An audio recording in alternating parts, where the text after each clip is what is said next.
আসসালামু আলাইকুম। আজকে নতুন আরেকটা ভিডিও নিয়ে আসছি। আমি এখানে কেক তৈরি করছি। তো কেকের জন্য আমি প্রথমে শুকনো উপাদানগুলো তৈরি করে নিচ্ছি। প্রথমে আমি গলা কাপ দিয়েছি আপনার ময়দা, তার মধ্যে দিয়েছি 1 চা চামচ পরিমাণ বেকিং পাউডার, সামান্য 1 চিমটি লবণ, 1 চিমটি বেকিং সোডা, তারপর লাস্ট দিয়েছি আমি গুঁড়া দুধ দিয়ে ভালোভাবে কয়েকবার আমি চেলে নিয়েছি।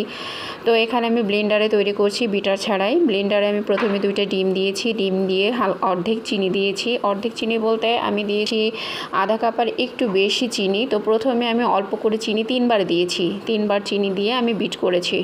আর বিটারটা আমি প্লাস্টিকের, চেষ্টা করবেন এই প্লাস্টিকের যে ব্লেন্ডারগুলো এটাই করার। স্টিলের যে আমরা মশলা করি ওই ব্লেন্ডারগুলোতে সাধারণত হয় না, আমি ট্রাই করেছি। তো যাই হোক, এভাবে আমি চুলায় বেক করেছি।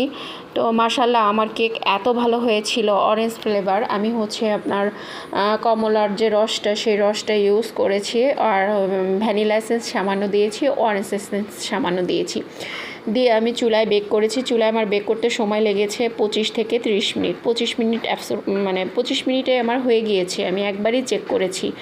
মাশাআল্লাহ আমার কেকটা দেখেন এত নরম আর এত সফট হয়েছে, এত টেস্টি হয়েছিল। মাশাআল্লাহ অনেক ভালো হয়েছিল। তো যাই হোক, আমি এভাবে মাঝে মাঝে কেক তৈরি করি, কারণ আমার মেয়ে খেতে চায়। এজন্য দেখেন ভিতরে একটু দানা দানাও নাই, নাই। আমার কেকটা মাশাআল্লাহ অনেক ভালো হয়েছে, আপনারা দেখেই বুঝতে পারছেন।